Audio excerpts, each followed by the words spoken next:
Hello everyone and welcome back to my channel. For today's video, I will be talking about all of the books I've given 5 stars over the last 3 years. I feel like it's been a while since I've talked about some favorite books and some books that I've really loved, so I thought it would be fun to talk about my 5-star reads that I've had over the last 3 years. I was going to do 5 years, but then I just thought it was way too much. If you want me to do those extra 2 years, I can definitely do a part 2 to this. Obviously, all the books I'm going to talk about have been in my favorite books of the year videos, which I will link down below. When I was looking at my Goodreads to find all the books that I rated 5 stars, I realized that I do not give out 5 stars. Like, I gave one book last year 5 stars. 2021 and 2020, I was better about giving 5 stars out.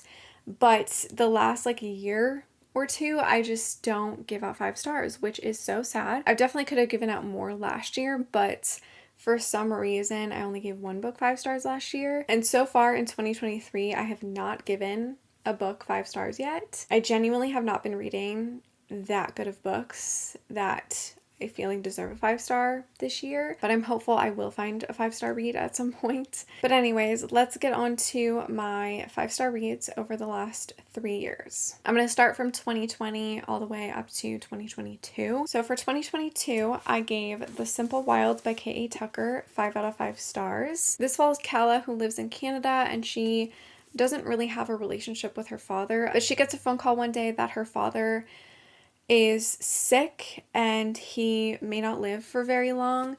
So Calla decides to go to Alaska to spend some time with him and get to know him better, and she meets a guy named Jonah, and they kind of have this hate to love situation going on. This book made me sob. I cried so hard towards the end. Oh my goodness, it was just so emotional and heartwarming and heartbreaking. I loved the romance in here. Jonah and Calla were great together, and I also just loved the whole small town vibes of this book, and I genuinely did enjoy the plot line of Calla and her father getting to know each other and spending time together. I did really enjoy that aspect of this book. It was just a fantastic book and definitely a favorite. I do consider this book one of my favorite books ever. Then we have Southern Storms by Brittany Cherry. This is the first book in the Compass series. It follows Kennedy, who runs away to this small town. I think she recently got a divorce, so she's trying to kind of start over again, but she's still dealing with some heavy stuff in her life. And she meets Jax, who is kind of the black sheep of the town. He kind of keeps to himself. He's known as a very grumpy, scary man, but they end up forming this unique bond, and they kind of start relying on each other and they heal one another. I'm keeping this book very vague because the summary itself is very vague and you just kind of have to read it to find out. I wouldn't say this is my favorite by Brittany Cherry, even though I did give it 5 stars because I do love it. Landon and Shay Part 1 is probably my favorite book by Brittany Cherry, but that one I read back in 2019, I think, so I didn't include it in here. Brittany Cherry's books are always very emotional and deep and heavy. This one definitely was all of that, but I also loved the romance and I loved the slight symbolism of light and dark. I think there was also some symbolism of moon and sun, which is my absolute favorite thing ever. This just had a lot of qualities that I loved, and it was a 5-star read. The next 5-star read that I had for 2020 was Engagement and Espionage by Penny Reid. This is the first book in the Cletus and Jen Mysteries series, which is a spin-off of the Winston Brothers series. I absolutely loved this book. It was so fun and entertaining. I just love Jen and Cletus so much. Basically, Jen and Cletus are engaged, but they are finding it hard to spend time together because they're both so busy. Jen is a baker. Someone is kind of sabotaging her vendors for where she gets some of her natural ingredients like eggs and milk and stuff like that. So there's kind of a mystery on who is trying to sabotage Jen and Cletus. It's just very fun and very cozy. I have not read the next book in the series. I think the second book is out.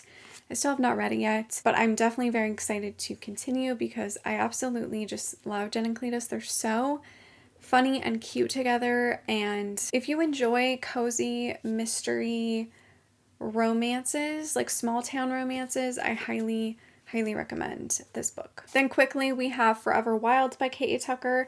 This is a little novella that is a follow-up to The Simple Wild. This just takes place at Christmas, and Jonah and Calla are having all of their friends and family over for Christmas, and they just have a lot going on. It was really cute and really fun. This was better than the actual sequel that we had gotten. I think it was Wild at Heart.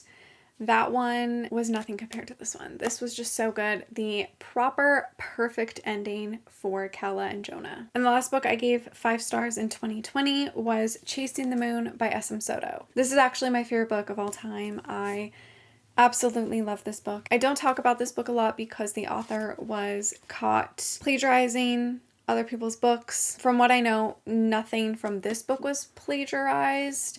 I believe it was some of her other books, like one of her newer releases. And then S.M. Soto didn't really own up to anything. She just kind of played the victim, and then she basically left the internet. I was devastated when all of that happened because I loved this book so much.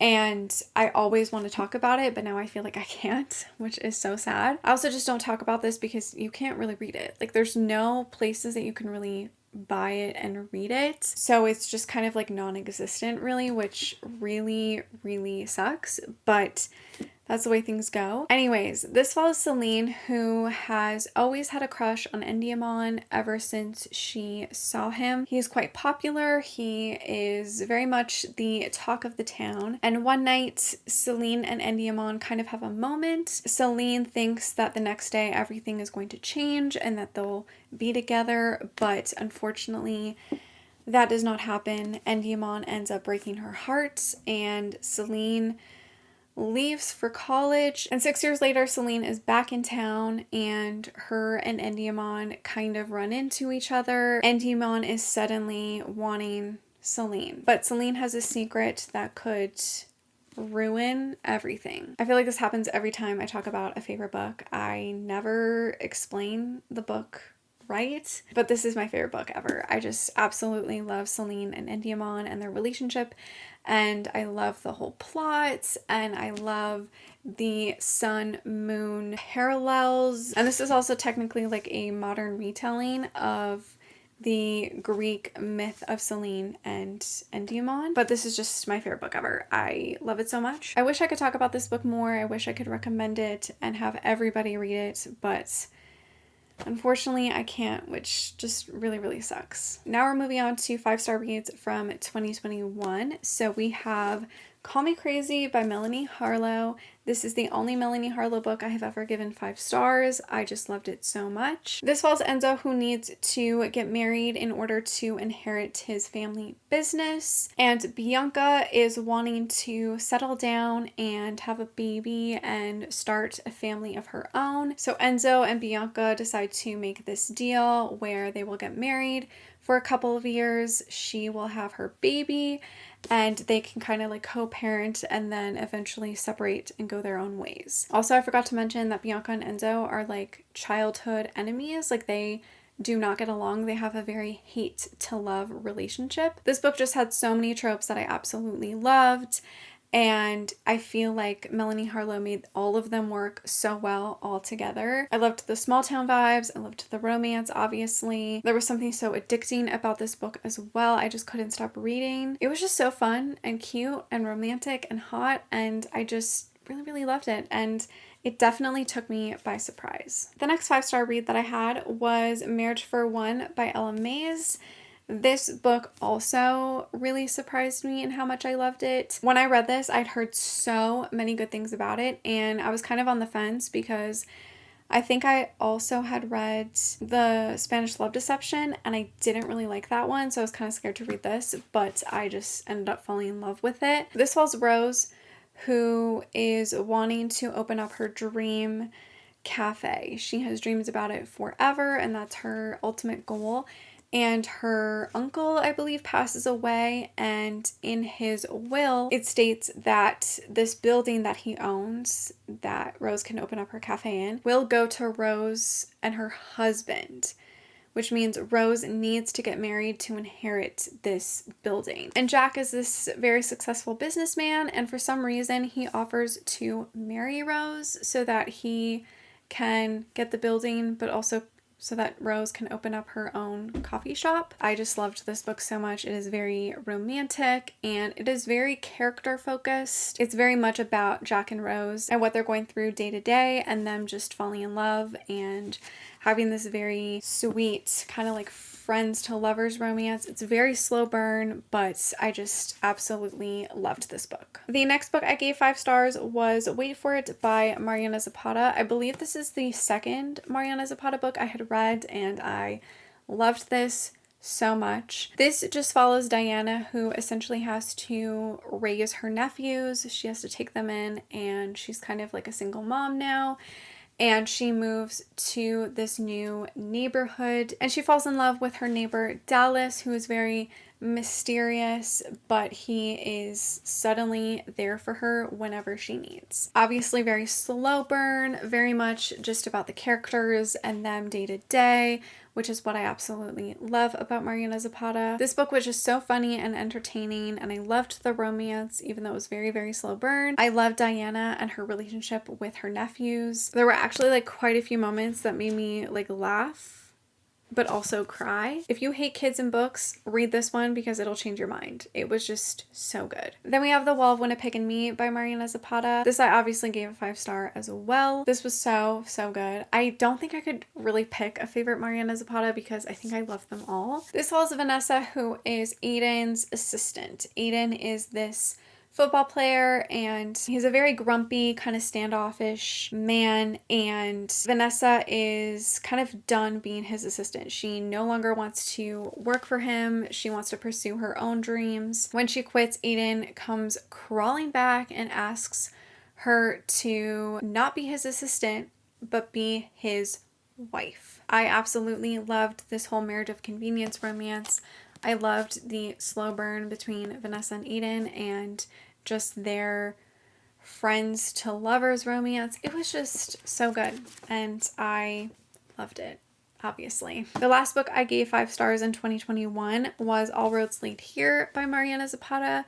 This at the time was Mariana Zapata's newest release, and I absolutely loved this and devoured it. It was so good. This follows Aurora, who is struggling to accept and deal with the death of her mother, and she decides to kind of escape everything and move to this small town, and she ends up renting this like garage, but it turns out that Rose did not approve of his garage being rent out because his son did it without his permission. So we have a little bit of like hate to love going on, but again, it quickly kind of forms into like friends to lovers, and again, slow burn. This one was very emotional, but also very heartwarming. I absolutely loved the romance between Rhodes and Aurora, and I love Rhodes's son. He was so great. He was like a teenager, so it wasn't too like kiddish, you know? It was just another fantastic romance and I absolutely loved it. And now for the one and only book that I gave 5 stars in 2022,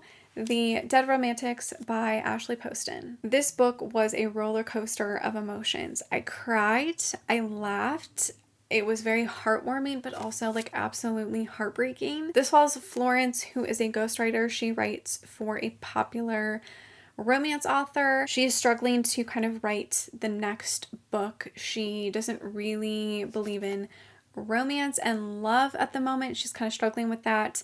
And then she gets a phone call that her father has passed away, so she runs home to spend time with her family. And her family actually runs a funeral parlor. And when Florence is home with her family, she ends up running into her new editor, Benji, but turns out he is a ghost. Honestly, this was phenomenal. This is like one of the best books I have ever read in such a long time. It was so unique, so original, so just beautiful and wonderful, and I always say that this book feels like a warm hug on a cold fall day. I obviously tabbed quite a few things in here. I do want to reread it because I feel like if I do, I could like really underline and highlight like everything, but this was just so good. And if you can't decide what book to pick up that I recommended in this video, please be at this one because it is just so good. But definitely go into it with an open mind that the romance is not the main focus of this book. Like, it is not the main plot. It's definitely a side plot. This is mainly just about Florence and her coming to terms with losing her father and dealing with grief and acceptance and just life. And it is so wonderful and beautiful and heartbreaking. And I cannot say enough good things about this book because it's just truly like that book. It is that book. So those were all 11 books that I've given 5 stars in the last 3 years. Let me know if you have read any of the books that I talked about and what you think about them, or let me know any books that you've given 5 stars over the last couple of years. I am definitely curious. I need to read more 5-star reads, so if you have any recommendations for me, please leave them down below. I hope you guys enjoyed this video. Thank you so much for watching. Make sure to give it a like, subscribe, follow me on all my other social media, and I will see you in my next one. Bye!